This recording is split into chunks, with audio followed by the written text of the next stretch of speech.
what turns you on? Well, come on, what turns you on, Cassidy? Well, several years ago, I used to have this little pool cleaning outfit that I ran. I used to service some real nice places on the west side of town. In more ways than one, too. It was a good way to get settled when I first came to the city, but it sure wasn't a way to get rich. So I gave it up after a while. While I was doing that, though, I had several helpers. None of them stayed too long except for one. He stuck around for almost a year. Hell of a nice guy, and we hit it off pretty well. I often wondered what happened to him and how he made out. Jim Cassidy was one of the most popular and famous actors in both gay and straight adult entertainment from the Los Angeles area. And be it clothed or unclothed, he gained a massive following through photo shoots, films, and an incredible physique. On this episode, we're going to celebrate the one and only Jim Cassidy, an East Coast amateur who became a physique model, popular cover model, and adult entertainer during the golden age of gay erotic cinema. This is Demystifying Gay Porn. My name is Ike Grande, and if you watch gay porn, I've definitely helped you get off.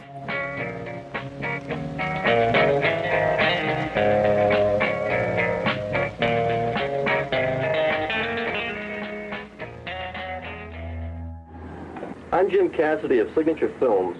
Jim Cassidy was born Richard Edward Ciesniak Jr. on July 22, 1943, in New Jersey.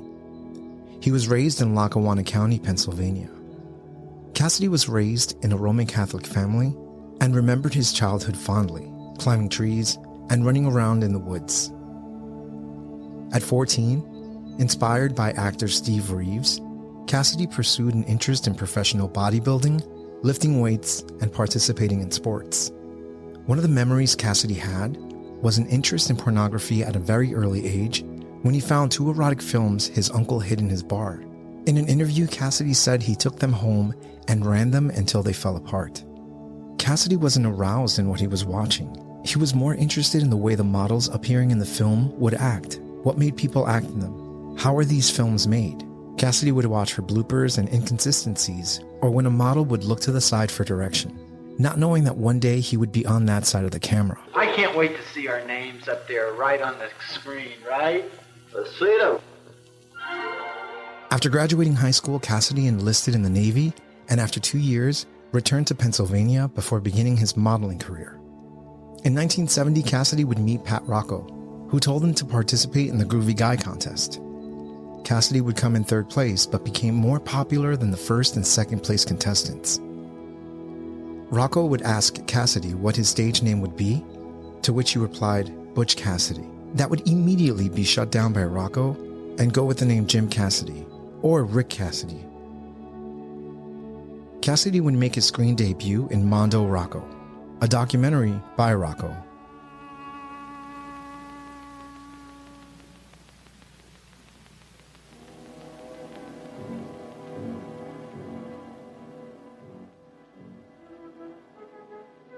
He was then contacted by Tom DeSimone to be in Monroe Beeler's film, AMG Story, a somewhat hardcore documentary about Bob Miser's beginnings in 1946. We're here today to film the operation of AMG Studios. AMG Studios is the oldest professional studio in the world. It specializes in male films, and it is owned and operated by Mr. Bob Miser. Cassidy would serve as the host of the film. Cassidy found Miser's treatment of the models disconcerting and the idea of working in gay porn unappealing. I didn't disturb you or anything. You don't have a couple tricks in there, do you? No, it's okay. I got a couple, but they're already finished. Oh, good. Hey, is that the film? Yeah, I just got it from the lab. Fantastic. Did you give me any trouble on it? Nah, I told him it was some home movies that I had shot on my vacation in Peoria, Illinois. Can you believe that? Great. That same year, Cassidy would star in a bisexual film called Drilled Deep. The film had no sound and starred Cassidy, Dakota, a fellow part-time gay porn star who Cassidy met at Gold's Gym, and a model named Judy Coleman. Drilled Deep, directed by Scott Masters, became a hit.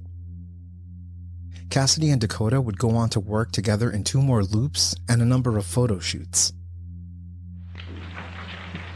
Hey, where were you last night? I had a late date.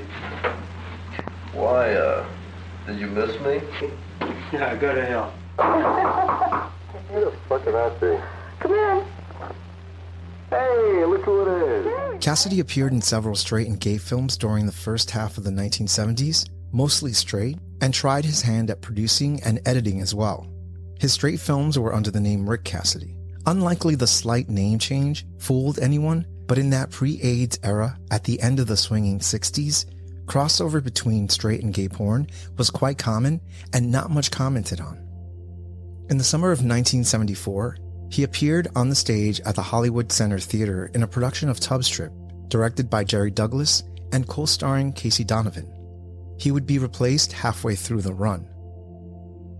By the end of 1974, Cassidy semi-retired and returned to Pennsylvania to become a real estate agent. He did manage to pop up in magazines and appear in small film roles. Is someone there? Good evening, Tasty. The minister says we'll be working together now. You under me. Shall we, rehearse a little, huh? Cassidy would return to porn in 1984 and appeared in a handful of straight films alongside Marilyn Chambers, Ginger Lynn, and starred in a little film called New Wave Hookers, starring Tracy Lords. If you're not familiar with that whole scandal, it was a huge scandal, resulting in investigations and a lot of heat. After that ordeal, Cassidy decided to retire from the adult entertainment industry for good.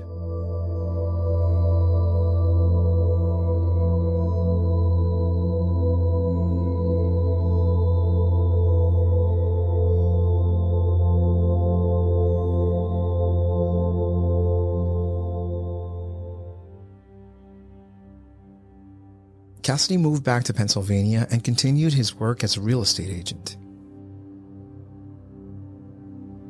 Jim Cassidy, Richard Edward Ciesniak Jr., died on December 23, 2013 at the age of 70.